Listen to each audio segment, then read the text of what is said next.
I'm Dina Lawson, the president of the Phi Eta Omega chapter of Alpha Kappa Alpha Sorority Incorporated.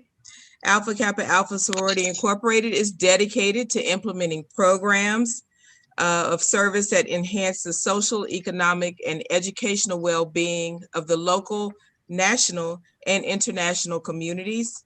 Here at Phi Eta Omega, programs remain the heart of our chapter, specifically servicing the community of Scotch Plains and Greater Union County, New Jersey. The size and scope of services provided to our communities have grown and significantly improved the quality of life for all. It is my honor to welcome you on behalf of our chapter to this important informational forum on COVID-19 vaccine, specifically focused on communities of color. People of color might have particular concerns about the vaccine's safety and effectiveness. Although Black, Hispanic, Native American, and other people of color are overrepresented in severe coronavirus disease, vaccine hesitancy among these groups and others can complicate the decision about whether or not to be vaccinated. The purpose of today's forum is to provide intel on the vaccine, enabling you to make an informed decision. It is our goal to share information today to assist you in doing just that. Without further ado, I'd like to introduce you to our Phi Eta Omega Program Chairman and First Vice President, Ms. Liz Nolly Tillman. Thank you. Thank you, Madam President. It is my pleasure to welcome you all to today's informational forum.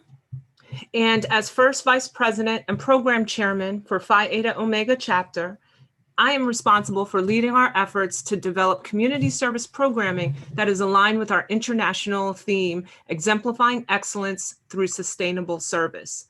Through our programs of service, we focus on 5 target areas: HBCUs and the college application process, building your economic legacy, the arts, global impact, and women's health.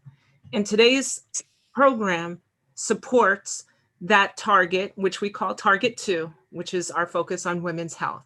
Now, you can learn more about Phi Eta Omega and our community service programs by visiting our website at www.akaphietaomega.com.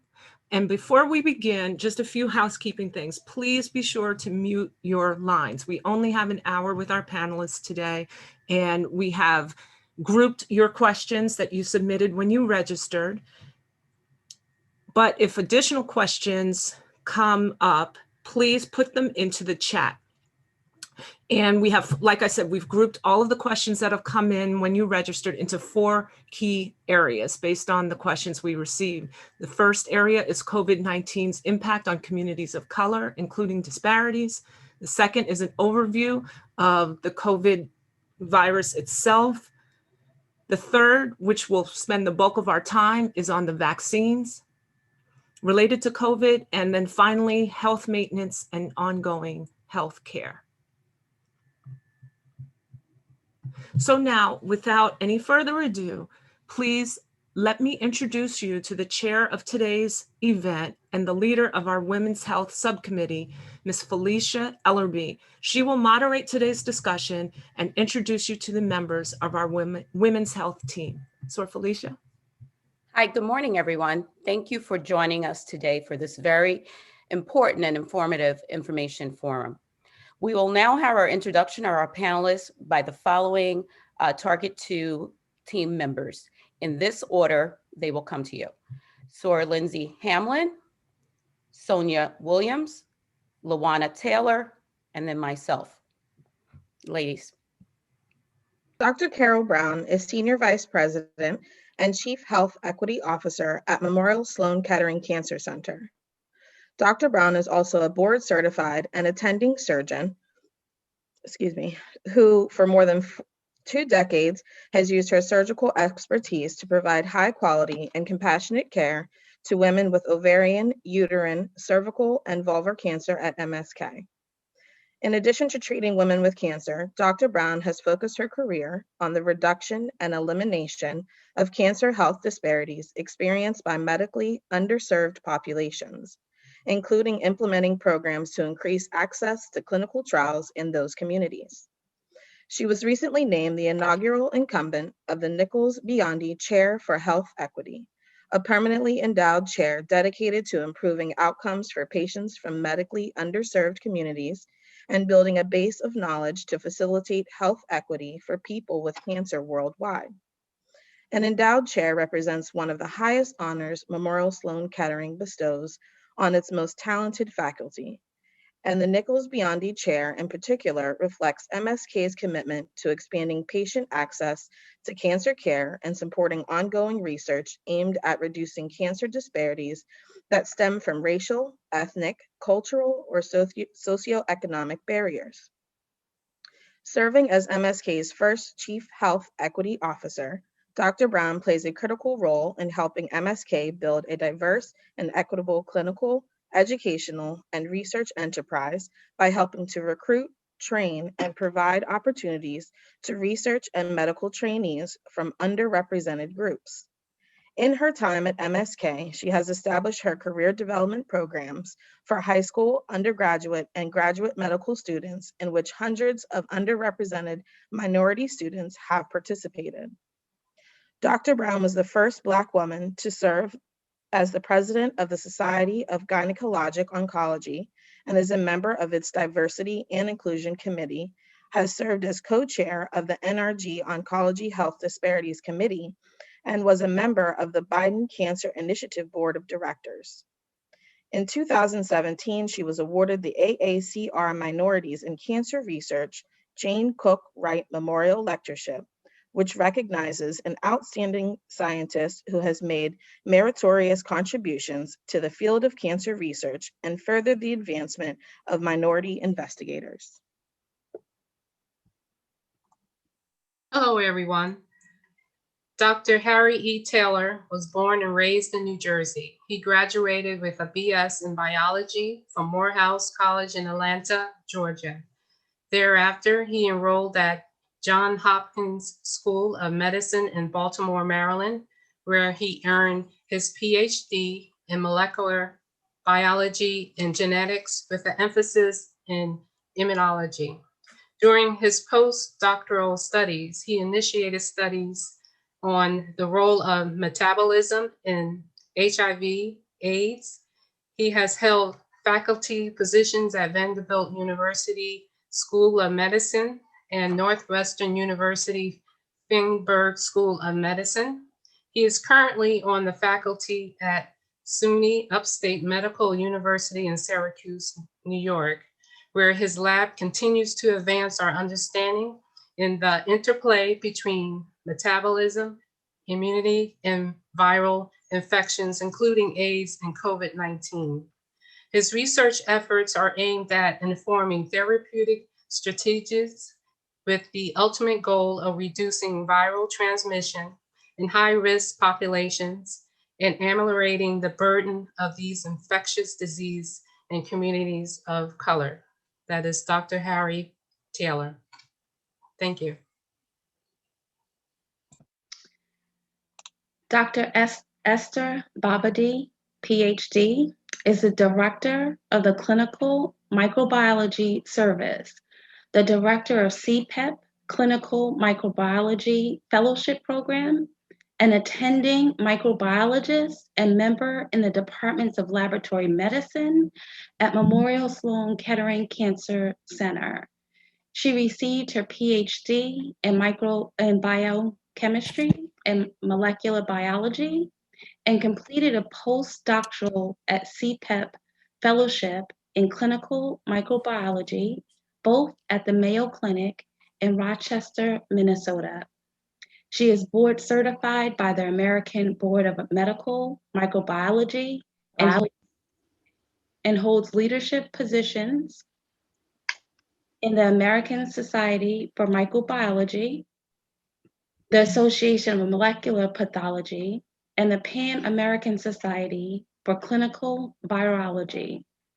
Her research interests include rapid diagnosis of infections in immunocompromised hosts, fungal diagnostics, and the development and the evaluation of the clinical utility of molecular diagnostic tests for infectious disease. Dr. Leroy Cordero Floyd III, MD, is a native of Fort Pierce, Florida. He graduated from Florida State University in 2002 with a BS in biology and a secondary science / math education. Dr. Floyd continued his education and graduated from Florida State University College of Medicine in 2010.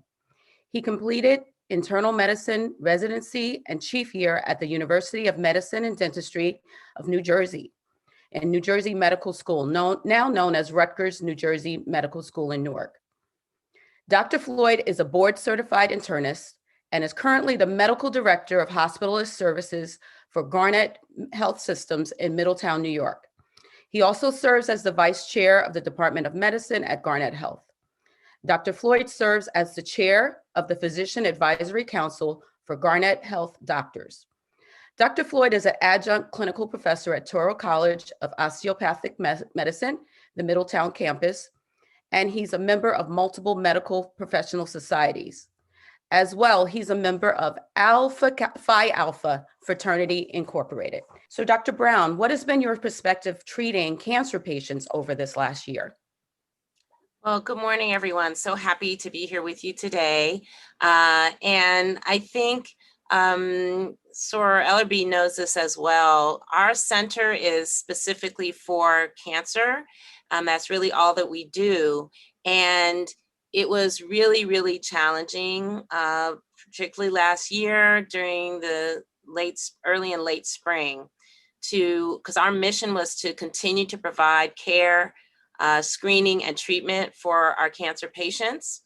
And as all of you probably know, the burden of COVID in New York City became really overwhelming.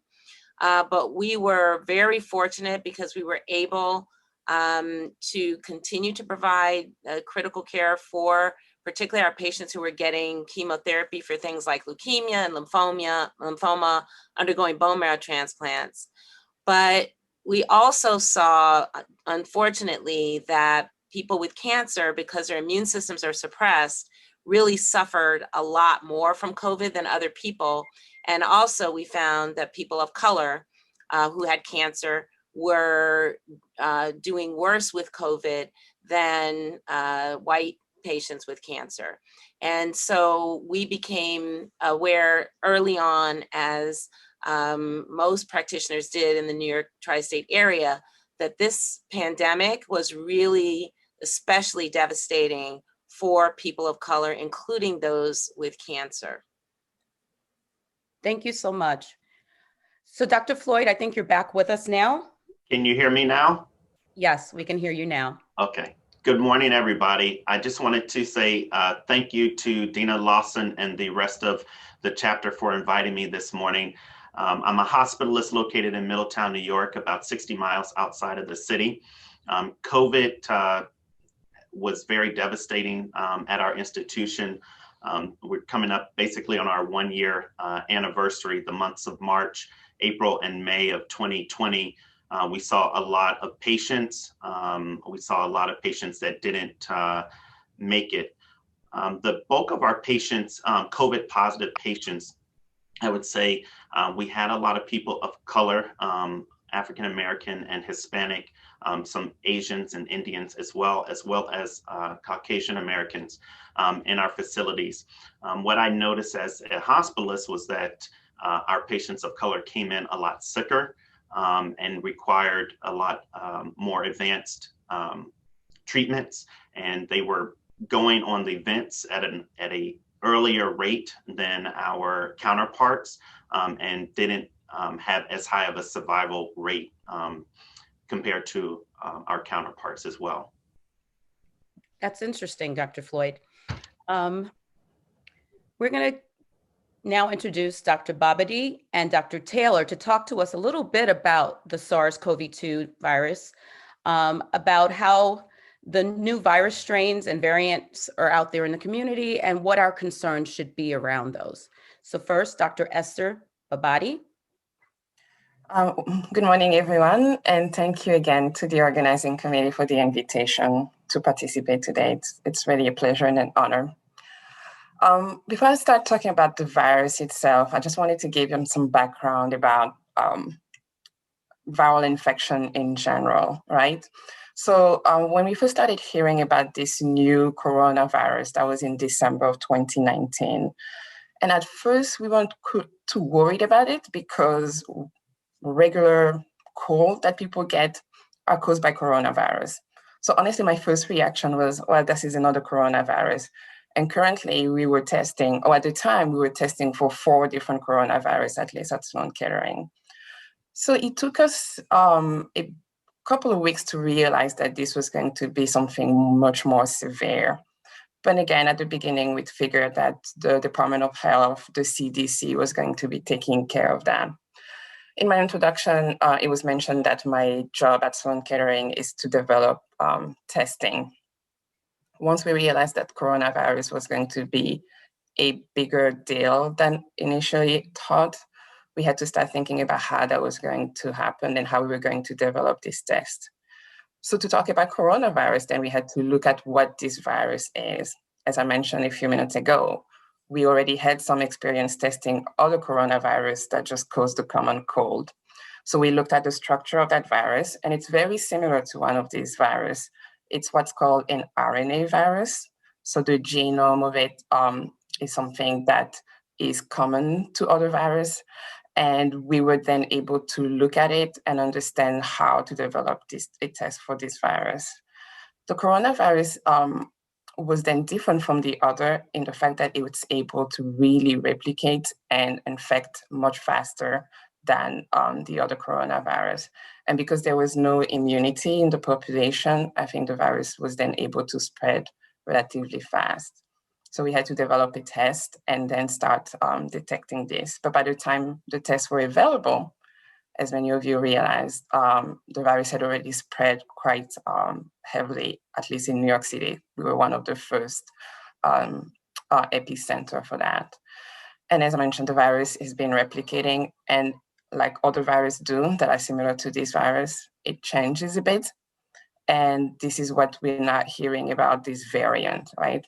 So the change usually happens. This is something we expect because of the structure of the virus, which I mentioned is an RNA virus. But suddenly, or toward the fall, we realized that the changes were much more significant. And this is what now we've been hearing a lot about, that now we have these variants of concern strains. And the importance of that are twofold.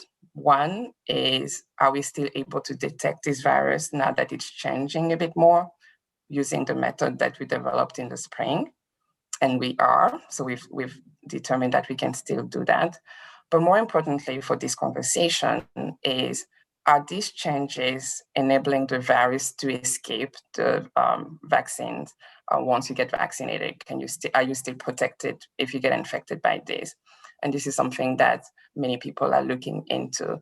And I already let Dr. Taylor talk a little bit more about the immunity and the protection from vaccine. So just to, add a bit to that. So there's been a lot going on in the social media about the current pandemic and the virus that causes it. And some may say that, well, Bill Gates has a patent on the vaccine. This has been established some years ago, they would say, based on things they found on social media. But it turns out that the virus that causes COVID-19 is just one member of a very large family of coronaviruses that have been infecting people and animals essentially since the beginning of time. And so the virus that causes COVID-19 is just the latest family member to evolve. So back in 2003, there was a coronavirus outbreak, and one in 2012, 13, the SARS outbreak, and the MERS outbreak. And so the new virus is particularly deadly because it's highly infectious. And unlike its predecessors, the virus that causes COVID-19 happens to not only infect the respiratory tract, but other tissues in the body, which makes it extremely deadly for individuals.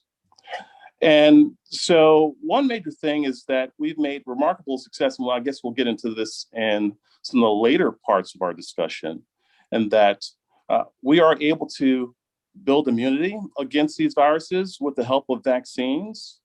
And these vaccines have been expedited, and we'll talk more about that later. But things appear to be really promising. In fact, that the vaccines that have been designed and have put out are very successful in preventing infection with the virus that causes COVID-19. And there's early data to suggest that these vaccines are also protective against the new variants. And so one thing to keep in mind is that viruses evolve, and as they replicate and infect people, mutations happens normally. So this is expected. But the good thing for us is that SARS-CoV-2, the virus that causes COVID-19, doesn't mutate very quickly. So to give you an extreme example, the flu or the virus that causes AIDS, HIV, mutates very quickly. And it's very difficult to get very good vaccines against those viruses. But this coronavirus that causes COVID-19 happens to mutate particularly slowly. But the unfortunate thing is that we sort of let the cat out of the bag in the sense that it's had an opportunity to replicate and infect people and to mutate. And some of these variants that are emerging are starting to cause some problems, but I'll just leave it at that. Okay, thank you so much, Dr. Taylor. You introduced the topic of vaccines, so let's go deeper there because that's really the bulk of what we want to discuss today. Let's talk a little bit about the COVID-19 vaccines and try to understand how exactly they work. What is this mRNA technology, Dr. Babadi? Tell us more about it. How does it work? Absolutely. So the mRNA vaccine was really cool innovation that happened. That happened in the last year, in the sense that traditionally, and Dr. Taylor mentioned the vaccine for flu, these vaccines, the way we were making them, or we are still making them, required the use of eggs. Right, we had to grow the virus in eggs, and then harvest them to before we could give them to people.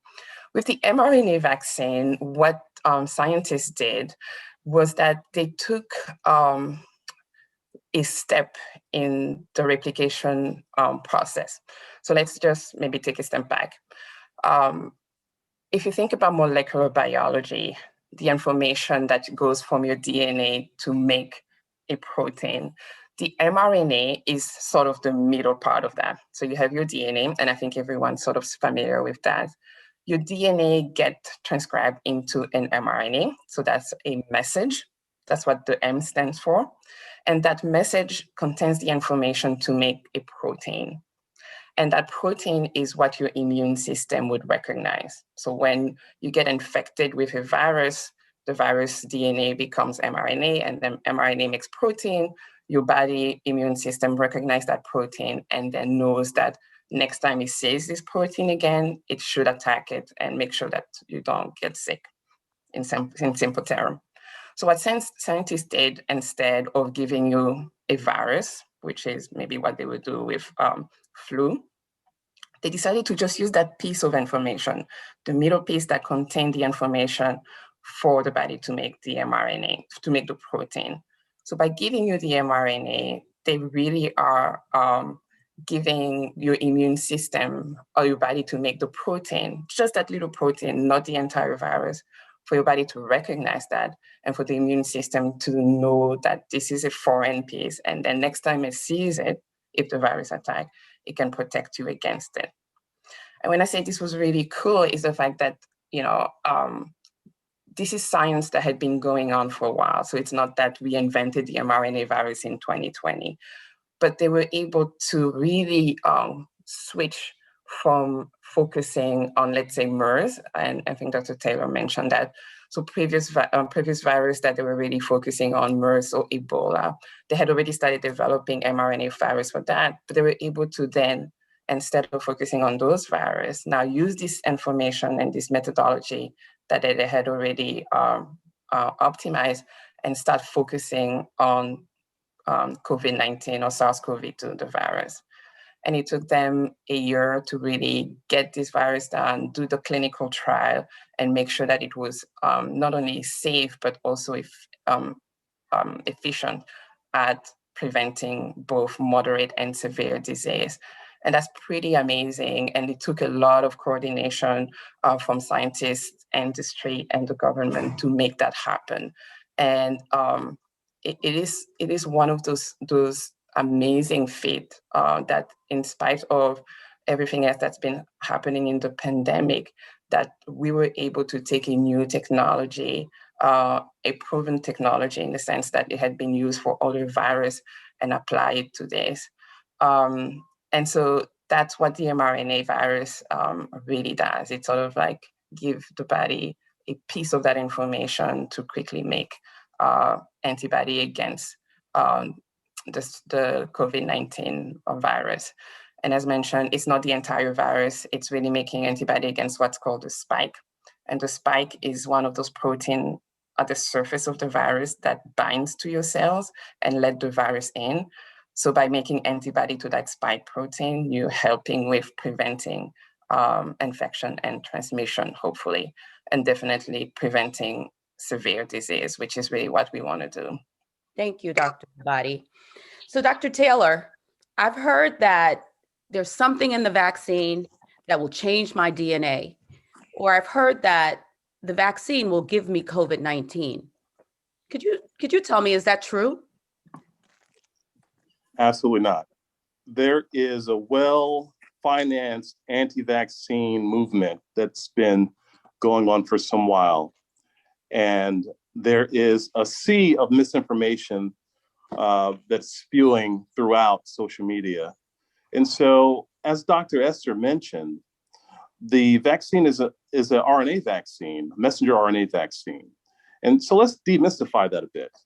So every living organism, every bacteria, every virus has genetic information in the form of either RNA or DNA.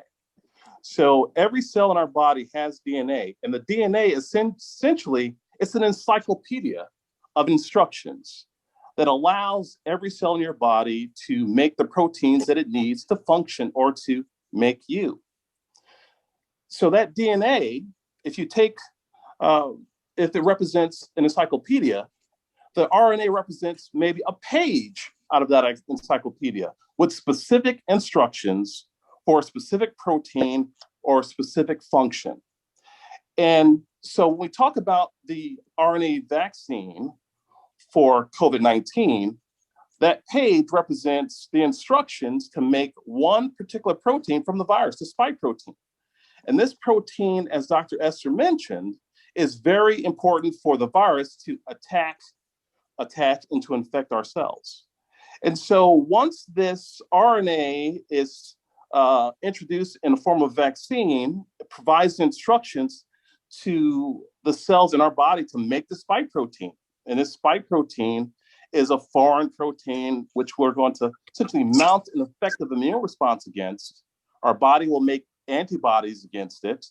And when we encounter the virus, that virus will essentially be coated like a sarcophagus or a coffin, which allows the body to get rid of that virus and prevent it from infecting cells.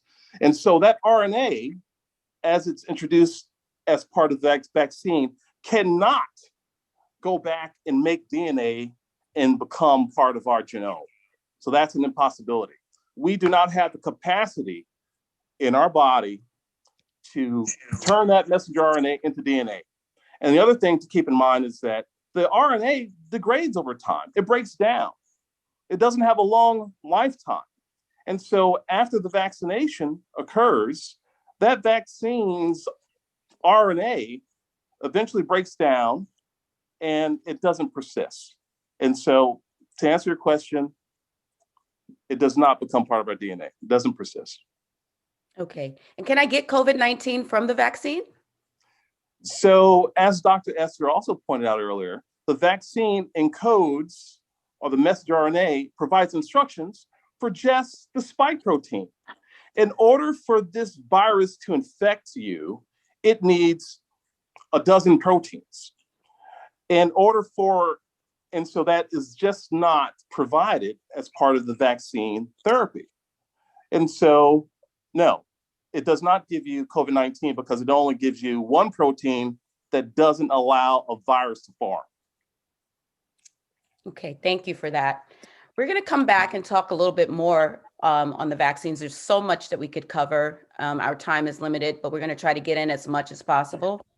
So Dr. Brown, let me ask you this. Is this Tuskegee all over again? Are we being used as test cases, the Black community? Is there some plan out there to use us as guinea pigs to test this virus and this vaccine? Absolutely not. This is not a situation either with the development of the vaccine or the tests where there is any type of conspiracy or plot against the Black community. In fact, I would argue the opposite, in the sense that, as Dr. Taylor mentioned, there is so much going on social media to make you think that my personal hypothesis is that those misinformations and those things like saying this is Tuskegee are actually, and I am a conspiracy theorist about some things, are actually being fed to you by forces that are similar to try to convince you about events over the last year with our democracy, to make you think that this is something, a plot against the Black community. And what does that do? It keeps you from getting the vaccine. And what does that do? You're going to hear this virus is killing us more than anyone else. So if we buy into these this misinformation, the result is we don't get the vaccine as a Black community. And then the end result may be what some nefarious forces in our society would like to happen, which is that we don't get it. We get sicker, we die, which again, to the analogy to Tuskegee is very relevant there. But the point is that you want to get this vaccine because, as Dr. Babadi mentioned and Dr. Taylor mentioned, this is an incredible, 100 years from now, or maybe not that long, someone is going to get the Nobel Prize in medicine, in chemistry, and everything for this. This is one of the greatest medical advances and quickest, actually, in medicine ever. It's not Tuskegee. And the other thing that's important to understand, many of my colleagues and friends have said, well, it wasn't tested in people like us. So the opposite, saying that we weren't included in the clinical trials that went on around the world. And that is also not true. Much of the clinical trials were done in some of the largest ones in Brazil. And for those of you who know your history, you know that even though people in Brazil have a variety of skin tones, because of the slave trade and the history of that country, almost everyone in Brazil has a significant and detectable amount of African ancestry in their DNA. And just that fact that many of these studies were done in Brazil and showed the effectiveness shows you that these vaccines work in Black people. And also, so I think, and that they're safe in Black people. So I think it's really important to talk about that Tuskegee analogy, but it's important to understand that this is a medical advance that you want to get. You want to get advanced. You don't want it to be kept away from you. And we'll talk about that a little more later.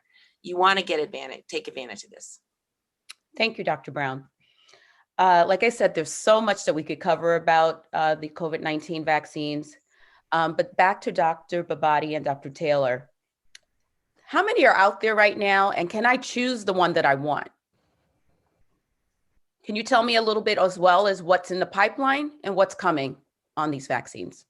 Sure. So there are 2 vaccines now that have emergency use authorization here in the States. That one is put out by Pfizer, and the other is put out by Moderna. And both of those vaccines are in the form of the messenger RNA vaccines, which we mentioned earlier. It turns out also that there are a couple other variations rather, that are coming through the pipeline here. One that's nearing approval is a vaccine by a company called Novavax. And it's not an RNA vaccine. It's essentially a nanoparticle, a subunit vaccine with protein, with spike protein on it. And again, this foreign spike protein, when you're injected with it, your body will also mount an effective immune response against it. And so there is another vaccine that's coming along, but it's mainly, it's been put out by Oxford and AstraZeneca. And it is a vector or virus delivered vaccine. And again, and that one is farther off from being approved here in the States. And recently, the Johnson & Johnson has received emergency use authorization for a vaccine that's a single dose. It turns out, just to take a step back, both the Moderna and the Pfizer messenger RNA vaccines are very effective. 95% of efficacy, which is like really hitting the ball out of the park.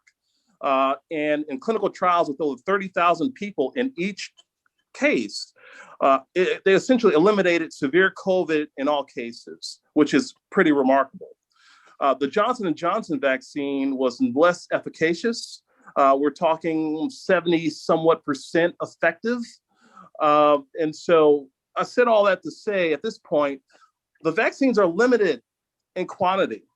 And many people that need these vaccines, people that are high risk, still haven't received them. There's been really a slow rollout here. And so as we stand now, about 14% of Americans have received at least one dose. About 6.8% of Americans have received both doses, which are needed for full protection. And so we're really at a very vulnerable state right now. And so if you're in a position where you're offered one of the vaccines, I would say roll with it. Get whichever you can, because they're all at least at some level safe. They're all safe, but they all provide some level of protection. So you can't be choosy with this at this point. Yeah, absolutely. Some protection is better than none. Dr. Babadi? Yes, no, to add to that, the Johnson & Johnson vaccine just yesterday was recommended for approval by the FDA. So it has to go through one more step of review, which is another important point to mention, right?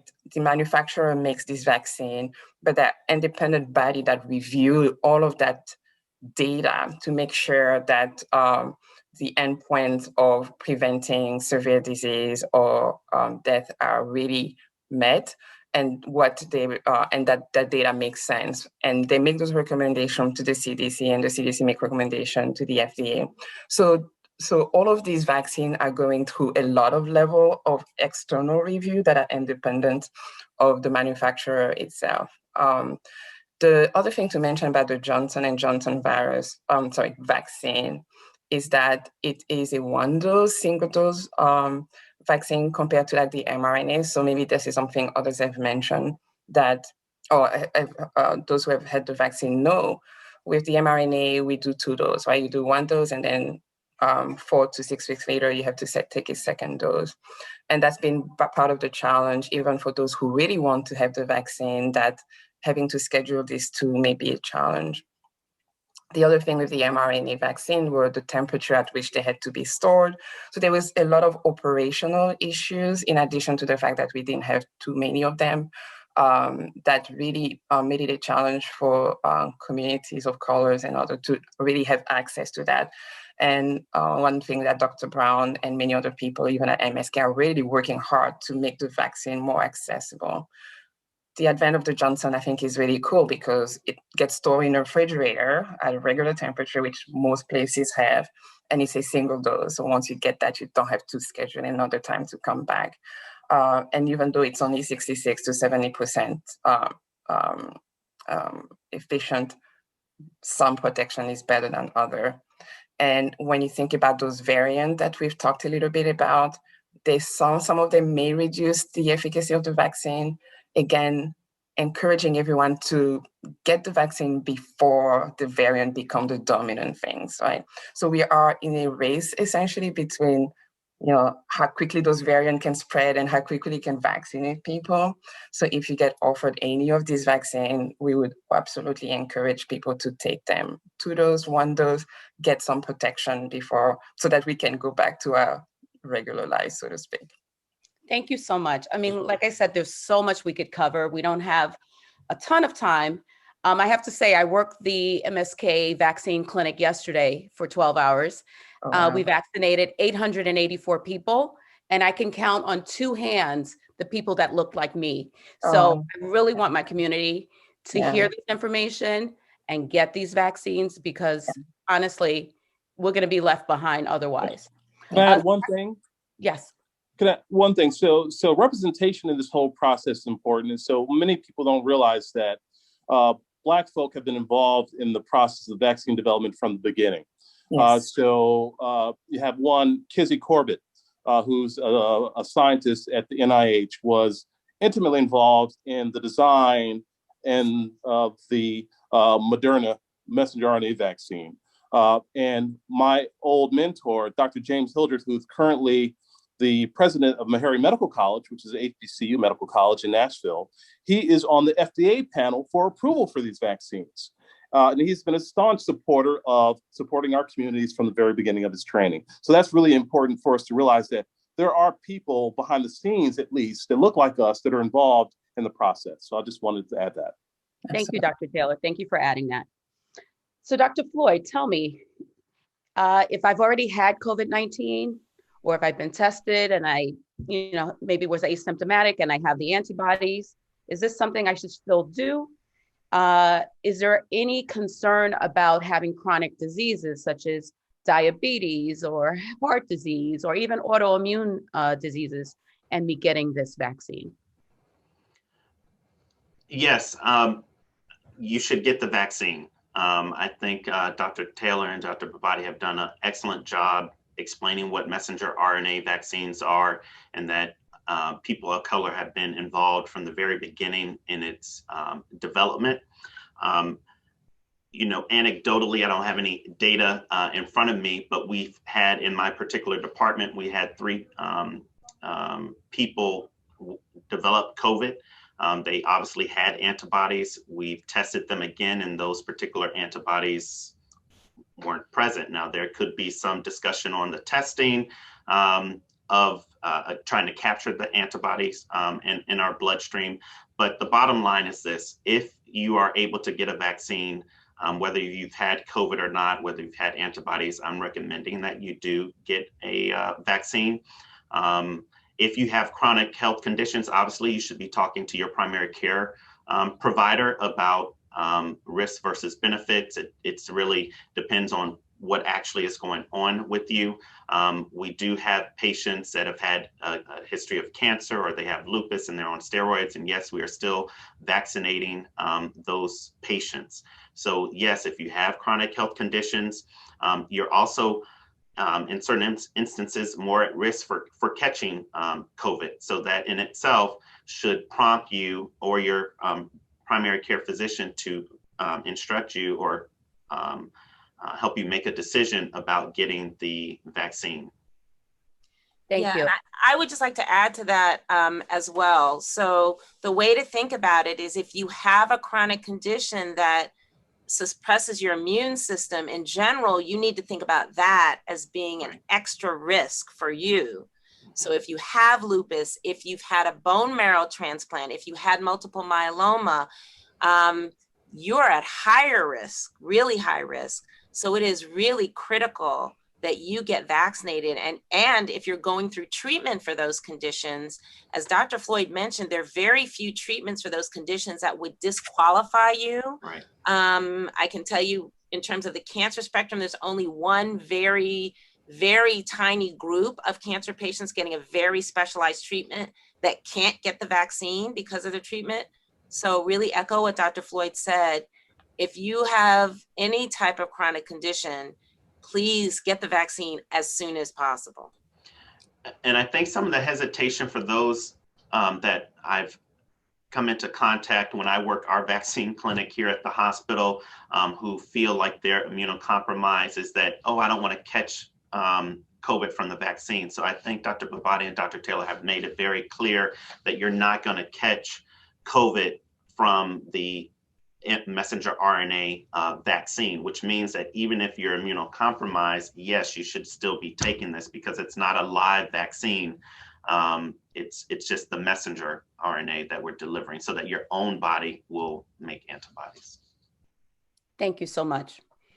Dr. Floyd, while I have you at the mic, could you just talk a little bit about the importance of folks continuing, or how important is it that they still continue their regular medical care during this pandemic? I mean, I know folks were afraid to go to hospitals for a while, but of course, that's going to turn out as worse outcomes on the end.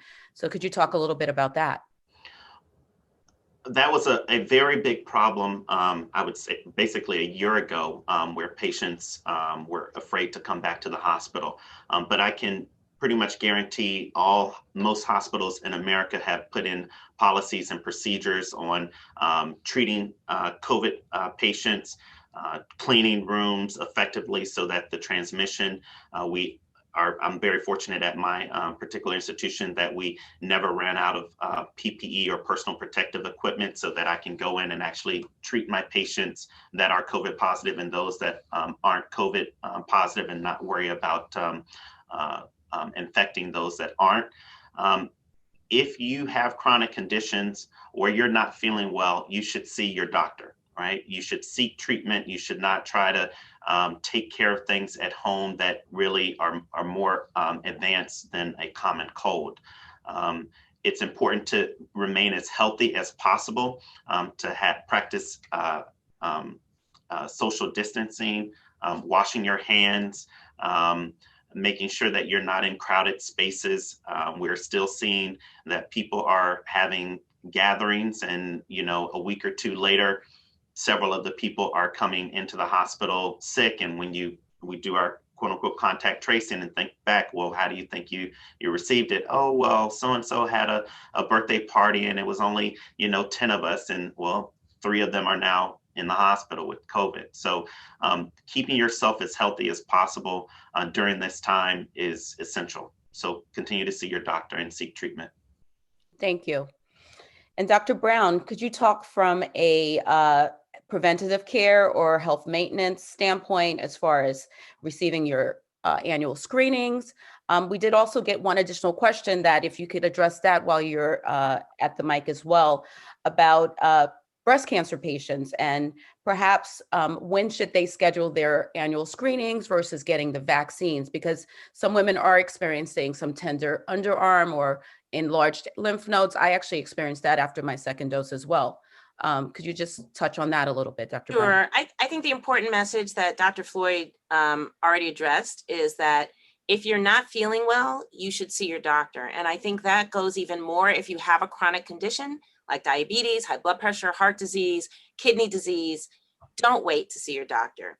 But it's also equally important, particularly in the Black community, where the things I just mentioned and cancer affect us disproportionately and account for a lot of sickness and, frankly, death. And what we in the healthcare profession are very, very worried about, I know I'm worried about it, I know Dr. Floyd is worrying about it, is that once this pandemic is over, our offices and our hospitals are going to be filled, particularly with Black patients with advanced cancer, diabetes out of control, kidney disease that's advanced, heart disease that's advanced, because we have been reluctant to get our diabetes screening. We have been reluctant to get our kidney test screening. We have been reluctant to get our mammograms, our colonoscopies. So please, please get your screening tests. As he mentioned, it is safe. All the hospitals, screening, places have taken precautions.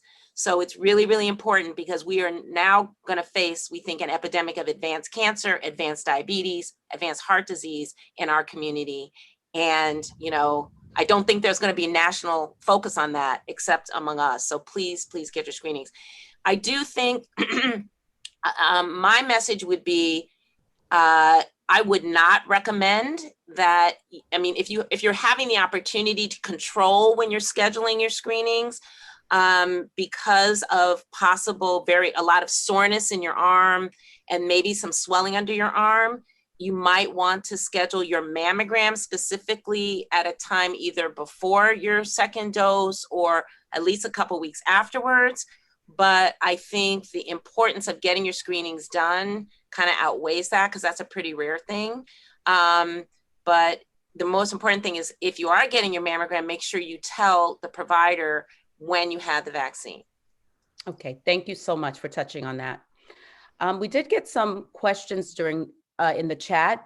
Dr. Floyd, you talked in your first statement about seeing so many more people of color coming into the hospital and having worsened outcomes and having to go on the vent and not coming off the vent and all. So someone asked, why is that? Why do you think that communities of color were affected so much more by the COVID vaccine, COVID virus? Sorry. Wow, that's a. I know it's not a nutshell. That's a heavy question, but I can say that sometimes the prevalence of us wanting to come to the hospital, because one of our questions earlier was, is this related to Tuskegee or are they experimenting on us?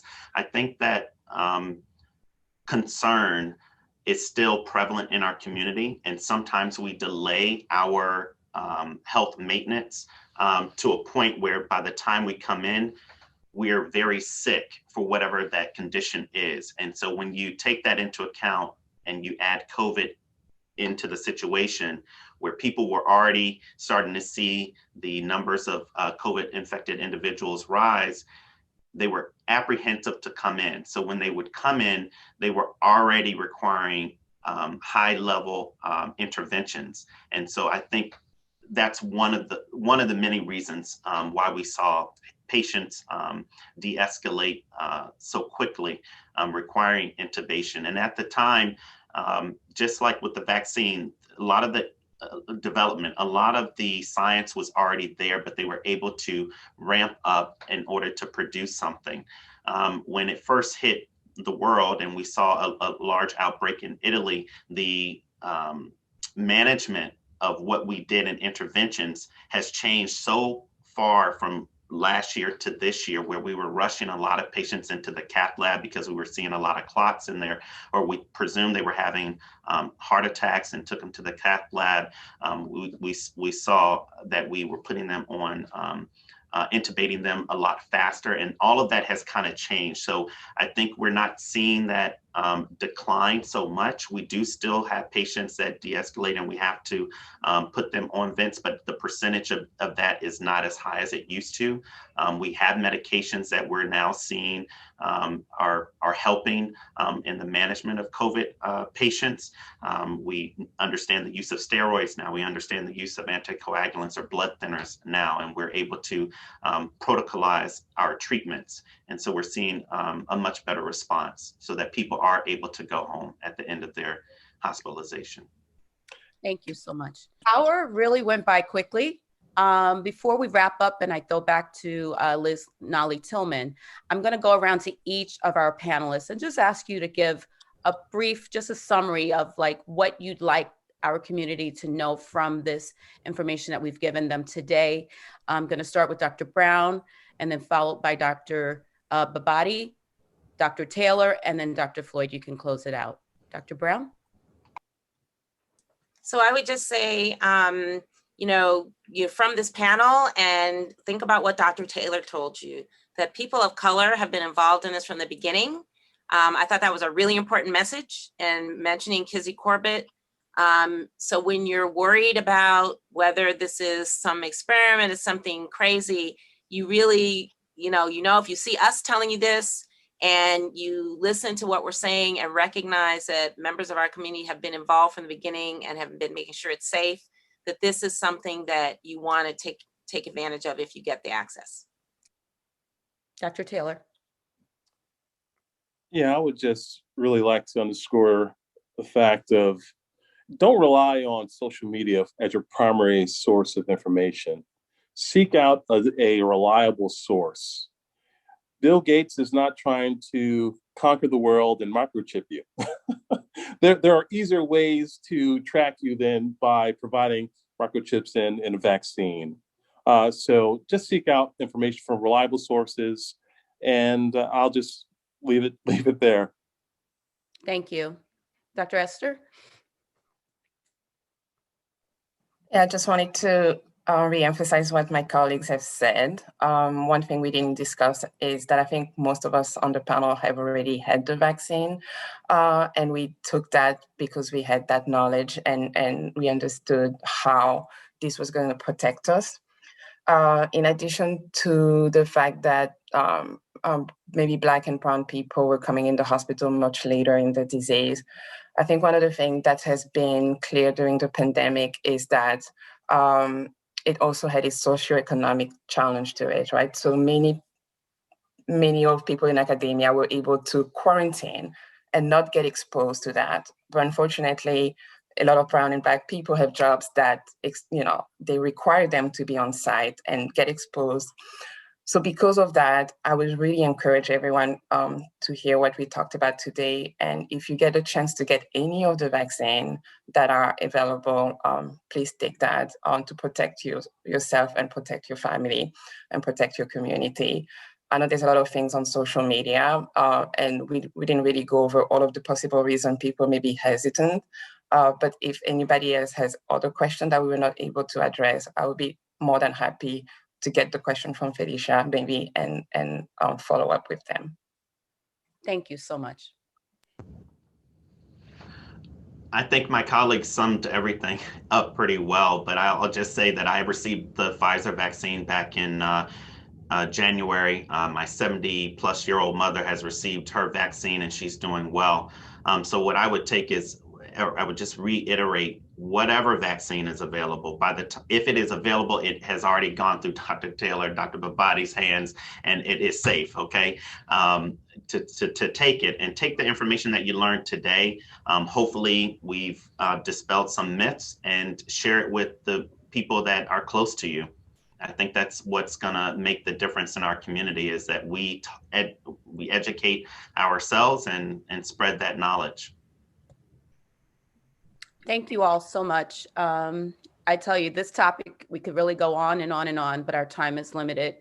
But I do appreciate each of you, Dr. Brown, Dr. Floyd, Dr. Babadi, and Dr. Taylor. Thank you. You did not hesitate when we reached out to you to ask you to be part of this event. And hopefully, we can do more events in the future, definitely.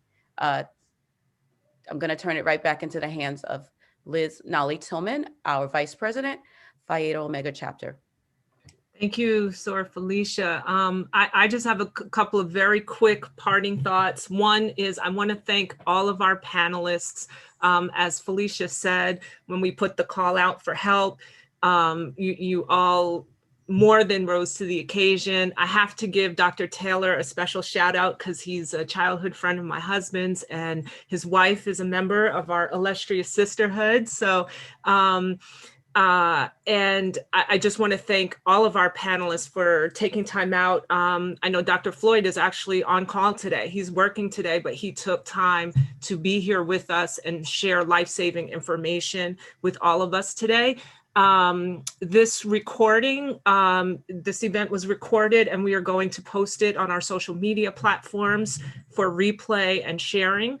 I also want to thank our Target 2 subcommittee, Lindsay Hamlin, Sonia Williams, Lawana Timothy, Sandra Robinson, and especially Felicia Ellerby, who chairs that team and did an outstanding job putting this whole panel together and moderating this discussion. We got through probably 50 volumes of encyclopedias worth of information in in about 60 minutes. So thank you so much, Felicia, for all you did to make today happen. And I want to thank every single one of you for tuning in today, for signing up. Please continue to help us by sharing the replay once it's posted with others in the community, and sharing this information, because we need to get the word out to our community. So thanks to everybody for being here. And with that, I am going to turn it to our president for a parting word. Yes, again, I just want to reiterate, our program is obviously coming to a close, but we hope that this more granular level of discussion has been helpful for you all in making an informed decision about the vaccine. I also would like to take this opportunity to thank our panelists. Thank you again for joining us and taking time out of your busy schedules to come and join us this morning. I also want to thank our chapter members are on the line, but also thank you for inviting our guests. Our guests are here today, and again, we hope that you're able to make an informed decision. I also would like to thank and acknowledge the Union County Commissioner is also on, and she has joined us. So thank you, Ms. Angela, hold on, pronounce the name right, Angela Garrettson. So I always get that. Don't want to make sure don't want to mess that up, but I don't think she's going to turn her video on, but she did join us and we're glad to have her here today. So thank you all and enjoy your Saturday, and be safe, be well. Thank you. Thank you all. Thank you. Thank you. Bye-bye. Bye-bye. Bye. Yeah.